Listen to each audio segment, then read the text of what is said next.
Welcome. Yes, you're in the new Providence, where niggas get to snapping like they got no common sense. When we approach with confidence, revoking confidence. His offense slip enough to throw the hardest to the fence. The rawest warriors, you can't stop it like jail runs. And ain't no topping him, he's opposite of well done.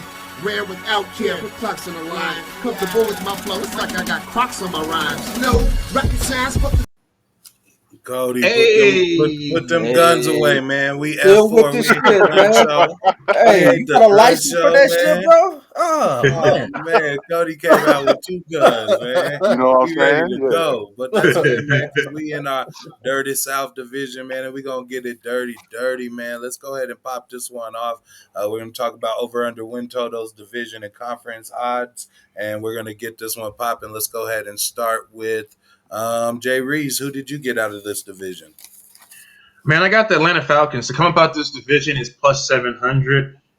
The win total is 7.5. I'm gonna have to go ahead and throw the thumbs down on that. I'm going to say above. Okay. And I argue that because I do think they take the place of Drew Brees' team and move up in that division. that's interesting, bro. Yeah, because it's going to be tough sledding for the Saints until they figure out their quarterback. They seem super non-committal, like they won't even sign a phone contract or anything like that. So I don't know who they about to come up with in this situation, but whether it be Taysom or Jameis, I'm going to trust that Matt Ryan will be the better quarterback on those given weekends. Jay Reeves, what do you think about your Falcons? Yeah, man, I don't know. Just speaking of Matt Ryan, I don't know. He always throws a lot for a whole bunch of nothing, man. I don't know, man. The backfield is looking real questionable to me, man. They got Mike Davis back there, who's a good spot start, but I don't think he's a starter. Quadri Olsen, who hasn't done much in his career. They actually brought back Deontay Foreman. I don't know if you guys remember that dude, but he had supposed to have a real promising career. Got drafted by the Texans. He's never really done anything. Want to jump into the receivers, man. Calvin Ridley. Beast. He's that dude. He's a beast. Calvin Ridley is that dude, but who's going to step it up behind him, man? Russell Gage, Kyle Pitts, I like that. the boy Olamide Zaccheaus. He was looking real nice. I can't remember who did he torch last year, but Zaccheaus was out there. Zaccheaus was in them streets. He torched the Broncos. He got. I didn't want to say it. Man. Yeah, I remember, man. I remember it. But man, I want to know who is going to step up and be that number 2 receiver. Cody, can you give us some insight on that, man? I mean, who you liking? Russell Gage, Kyle Pitts, Zaccheaus? Who you got, Cody? Honestly, Kyle Pitts. I think Okay. he is gonna really change that offense. Like his just speed at his position, his beastfulness. I mean, he is a superstar, and I promise you that he will definitely make an impact on that team this year. One more question. Matt, do you think that Kyle Pitts is going to have the best tight end rookie season ever? Ooh, that's tough, man. Now, I would need to know the comp. Cody, maybe you could pull me up some numbers on the best tight end rookie season ever. But I'd need to know his comp, man. We've seen people explode, but it's always been second, third year. Gronkowski didn't pop his rookie year. Hernandez didn't pop his rookie year. They were of note because I think they were in the same draft class, so they would like talk about him in that measure. But Graham didn't pop until like his second year. Waller popped on his fourth year. I think a name that people might be sleep on for a big rookie year might be Kellen Winslow Jr. Oh, yeah. Tony Gonzalez, maybe? He came out and popped immediately. I don't know. They were more blocking back then. Cody, do you got some numbers on the best tight end rookie season? If I hear some numbers, I could say over or under. I think he'll get about 70 receptions, 980 yards. I'm going over that. Yeah. How many touchdowns? 7 receiving touchdowns. Okay. I think something like that. I think I could see him in that ballpark. Do you got any numbers for me, Silly? Yeah, so he doesn't have any numbers for me, and he just tapped out. But I'm not going to tap out. We're going to keep it pushing as far as the Falcons go. I do think they're going to be something to like a problem for people in that division. So you said something about Mike Davis. He was clutch for a lot of fantasy owners. Some people that drafted Christian were able to back him up. Other people that didn't draft Christian were able to strengthen their backfield by adding Mike Davis last year. TJ, do you think Mike Davis will have an immediate impact as far as fantasy goes with the Falcons? No, they haven't taken care of that front line, you know. And I think Kyle Pitts is going to have a good season, but that's not going to come to the second half. He's going to have some time to get acclimated and get his feet wet. And he's not anyone that's going to be blocking. I mean, he's going to be getting down that seam. So Mike Davis is going to have some 8 men in the box. Nobody's really opening that up besides Calvin Ridley. Calvin Ridley is going to have that safety over the top most of the time. So I don't see many running lanes for Mike Davis. And with game scheme and game situations, it plays into a passing year for Matt Ryan, Calvin Ridley, Kyle Pitts, and the rest of the group. So Mike Davis ain't going to be eating too much, and I don't see too many red zone appearances at all.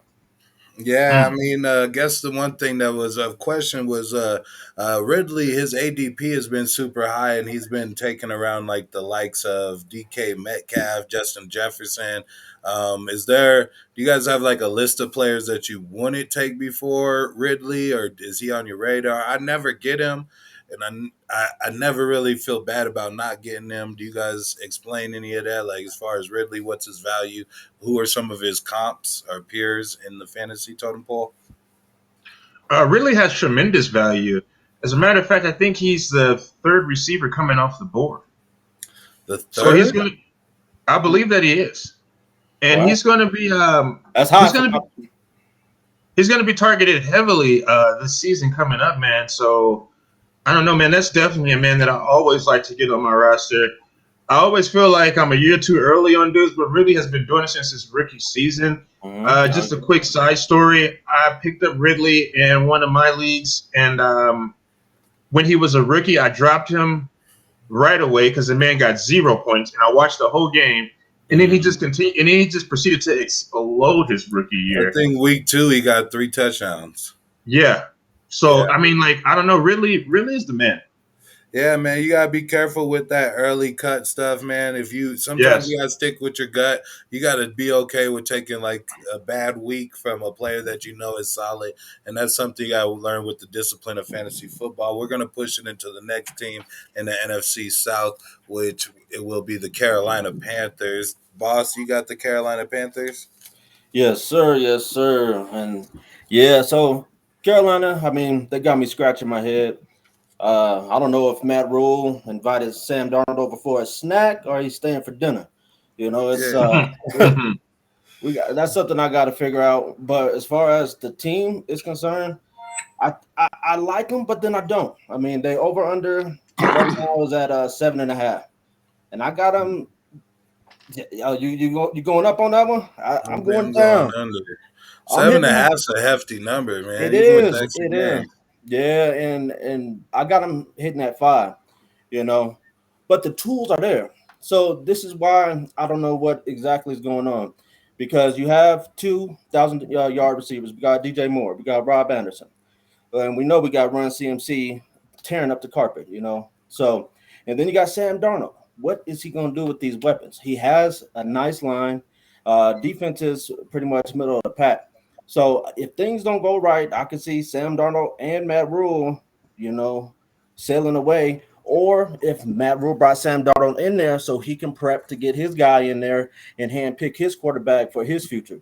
But yeah, as far as wins and competing in this division, I got them finishing last. As far as them competing in the division, I think they were at finishing 4th at plus 950.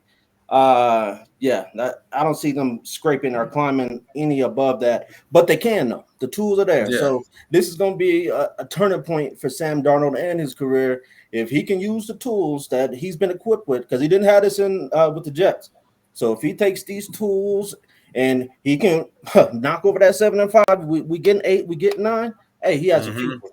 Anything under, he's out of here. Well, I mean, the big storyline is the return of Christian McCaffrey. Cody, what do you expect from C-Mac? That's the first place I want to start is where is he going to be? How is he going to be? How much impact can he have? Can he still be that every down back pretty much that he was for them prior to?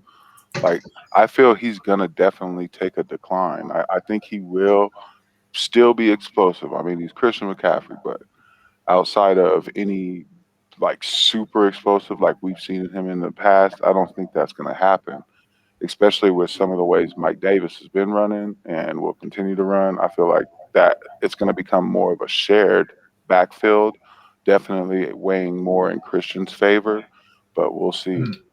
Mike Yeah, Davis is in Atlanta, buddy. Yeah. yeah, yeah. Yeah, Mike this, Davis is in Atlanta. You might have missed that though, because you I, had the yeah. connection. He checked out on that one, Yeah, but he checked out. But I mean, we're gonna early check out on the Panthers as well and go into the team that actually won the division last year. They actually won the Super Bowl. It's pretty much been the year of the Bucks. Like we had the Milwaukee Bucks winning the NBA championship, and the Tampa Bay Buccaneers started it off by winning the Super Bowl. I got their over under at 11.5. That's a super hefty number. So instead of y'all giving me over under, maybe y'all just show me an L. I'll go through their shit. Show me an L if you think they could lose. Week 1, Cowboys visiting Tampa Bay Buccaneers. No L's held up. yeah. Falcons visiting Tampa Bay week 2. Any else? Tampa Bay visiting the Los Angeles Rams week 3. Any else? Mm. Oh, Jay Hey, Reeves, you want to I'm gonna stop go me? with that. Show me the L. Show me the L's, man. How they gonna catch that first L week 3? I don't know, man. I think first off, they're going to Los Angeles, correct? Yes, visiting. Yeah. So I don't know, man. You got to factor in that travel from coast to coast. I don't know, man. The Rams have a really explosive defense, man, and I think they may be able to get after Tom Brady. That is the key to stopping the Buccaneers. You get Tom on his back, and shit, man, they can catch a fat It's L a right there. long day. I see. I'm gonna keep it pushing because I kind of like that flow. Week 4, Bill Belichick and the Patriots host the Buccaneers at Gillette Stadium. We got Tom Brady versus Bill. Show me an L. He's No at Billy's L's. neck. No L's. Dolphins visiting Tampa Bay. Any L's? We got them at 4-1 so far. Buccaneers visiting the Eagles. Any L's? Bears visiting the Buccaneers. Any else? Mm, mm, mm. Buccaneers' first trip to the Mercedes-Benz Domes with the New Orleans Saints. Any else? No else is Superdome. Hey, Wow. Oh wow. Giants visiting the Buccaneers. Any else? Who? The Giants, New York Giants visiting the Buccaneers. No else. nothing. Why is their Buccaneers. schedule so trash? They got the NFC East and the AFC East as it appears. Jesus. I ain't Falcons scared. hosting the Buccaneers. Any else? Damn, we're gonna get to 11 wins like really soon here. Bills visiting the Buccaneers. Any L's? That's something to There's talk an about. L. TJ, you threw it up first. What do you want to talk about? Hey, I mean the Bills had the tools. We all know that. Their defense is right there. Definitely can push the pocket with the D line to get to Tom and not even sack him. Just get him off his pivot. You got to get him off his spot. You can't just let that man sit back there and dice you up. So, and as far as their offense, I think with Josh Allen being as mobile as he is, he's gonna Mhm. keep them fast linebackers running around, scheming, and that's going to open some things up down the field. So he's going to have a lot of out of pocket throws and be able to loosen up that defense and to possibly get a win. It's going to be a hell of a game, but I think the Bills take it to them. All right, and then the 4 remaining games are hosting the Saints, visiting the Panthers, visiting the New York Jets, and hosting the Panthers. You guys see any L's in those last 4? Mm. So what are I mean, like what are we saying So here? They're about to basically, go. we had them Are they at about to go we 15 got and them at 2? 15-2. You Pretty guys only much. Do stopped you me see twice. anybody in So there? they're way over it. Which brings me to their playoff odds. They're negative 185 to win the playoff, negative 185 to win the NFC South, plus 300 to win the NFC, and plus 650. I believe they're the second favoritist team to win the whole thing. We know who we got here. Everybody's returning. This team is hashtag run it back. They got Gronk. They got Antonio Evans. They got Godwin. They got Fournette. They got a lot of people standing up. TJ, any storylines you see out of the Tampa Bay Buccaneers? Count your blessings. Mhm. That's that's what I see first and foremost. I think they were one of the healthiest teams throughout all of last year. You know, Mhm. and bringing back all those starters, you need to definitely prepare for those rainy days. And I'm not sure how deep their depth goes, but I don't see 15-2. I mean, on paper, yes, it's there, but that injury caveat is always hanging over every team in the Mhm. league. Mm-hmm. So without that, things could definitely flip. Count your blessings, Cody. Who's the fantasy player we can count on in Tampa Bay? Ah, man, I really, really like Gronk. Gronk is More, just the man. more specifically, the wide receiving core, because like they can all pop. They're all going to be week to week ballers. Antonio Brown, Evans, or Goodwin. Who's going to have the better season? Good win. Antonio Brown is already showing issues right now in their practices, and he's already got escorted off the field. I mean, like Antonio Brown is a handful. He is such a talented person, but it's really sad to see that he doesn't use it the right ways. So, good Yeah, I win. mean, we just need to peek at the incentives in Antonio Brown's contract because we know Tom gonna get him there. What do you think about the Tampa Bay defense, Jay Reese? Oh, the defense, man. Who they got Yeah, down there? The boy Shaq Shaquille Barrett. Barrett. Yeah, Was Oh it Devin? man, Is it Devin White? Devin White. They also Mm. have the other inside, Levante David, right? Yes, Yeah, man. sir. They got a real. He's They still got a in real. preseason form. I'm still trying to run it out. And they had the youngest cornerbacks last year. What do you think about that defense? I don't know, man. They got a real solid core there, and actually the DPS, like you said, they're a little young. I think they're like coming of age and coming into their own, man. I think that the defense is going to be real solid. I do want to back it up a little bit to Antonio Brown because if there's anybody who could see a resurgence in their career, it would have to be that man, Antonio Brown. He's extremely agreed. talented, and all it takes is one injury to Chris Godwin or Mike Evans, and he's slotted in there at the number two. He could easily and very well be the number one. I really like his ADP, and that's the dude I'm looking to get on my fantasy team. Definitely. His boy Tom Brady going to look out for him. We'll push into the last team we haven't talked about, which is Silly C's team, the New Orleans Saints. Will the Saints go marching on without Drew Brees? Tell us, Silly C. No, I No don't know. threat. I still feel like some of these numbers are a little high because they have them for 9 wins, plus 350. Yeah, I could see them being like one of the worst teams in the league without Michael Thomas. I could see Kamara them is getting still 8 wins, but that would only be if Hill really steps up this year and shows that he can be a starting quarterback. But plus 350 to win their division, plus 1600 to win the conference, and I don't really want to go farther than that because I don't think they'll even get to there. I think yeah. this probably will be a year where they'll have to learn what Hill's about and then kind of move from there. But outside that, I just don't see it. Yeah, I mean, there's a lot of stuff to stress about down in New Orleans. What has you the most stressed out about the Saints, TJ, fantasy wise? Fantasy wise, Michael Thomas. Yeah. Michael Thomas. I mean, Michael Thomas Handful. does a lot for you. I mean, he's going to draw coverage. He's going to make everyone's life easier, and definitely Alvin Kamara. You know, I see this team going a direction of more run heavy. You know, I don't see Taysom Hill as taking the helm. I mean, you're going to leave it to Jameis, but you're going to limit the time Jameis has to make any heavy mistakes, and you're going to be leaning more on your defense to hide Jameis. You know what I'm saying? So I think as far as on the Saints, I mean, Alvin Kamara, Latavius Murray, and Devontae Freeman's back there. So you're going to see a good run-heavy offense to hide all the deficiencies at quarterback, to hide the fact that they don't have Michael Thomas, but they do have Traquan Smith and Marquez Callaway.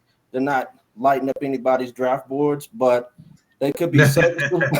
They could be serviceable, but for the most part, I think they're going to be hiding behind their decent O line and a lot of dump offs to Kamara and a heavy run game. So Yeah, see, I was talking to you about the most stressed out situation, Jay Reeves. As a Kamara, how do you feel? Like, what kind of anxiety are you feeling behind getting Kamara, and who's going to be the better quarterback fit for him to have the most productive season? Would it be Taysom or Jameis? Man, Well, I would have to start with Jameis Winston.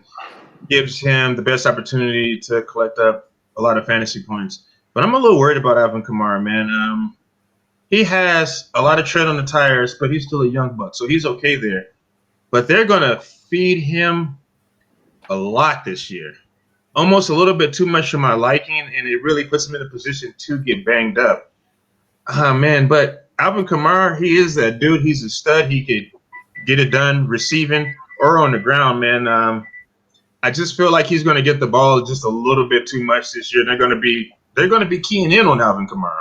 So because that's the only weapon that they really have, man. Yeah. I don't want to forget. I got to give a shout out to my boy, little Jordan Humphreys. Little Jordan Humphreys. The boy is like 6'4", 200 something pounds. I'm like, how in the hell did your parents name you Lil? It literally is Lil Jordan Humphreys. Oh, really? Lil Jordan? But who I would snatch from that receiving core, man, Marquez Callaway. I think it is his time with Michael Thomas sitting out. I think Marquez Callaway could be somebody who you could add late to your roster, and you could actually get some value there. They got to throw the ball to somebody, and I think it's Marquez Callaway. That's true. Yeah, man. Well, we'll see what happens with them. We went from stress to anxiety to Jay Reeves just sounding downright depressed about the Saints. But your whole battle with your fantasy season, we'll be there, be your emotional support dog, and we'll keep it going. So we'll get it popping. Make sure if you fuck with us, subscribe to the channel so you stuck with us. F4, baby.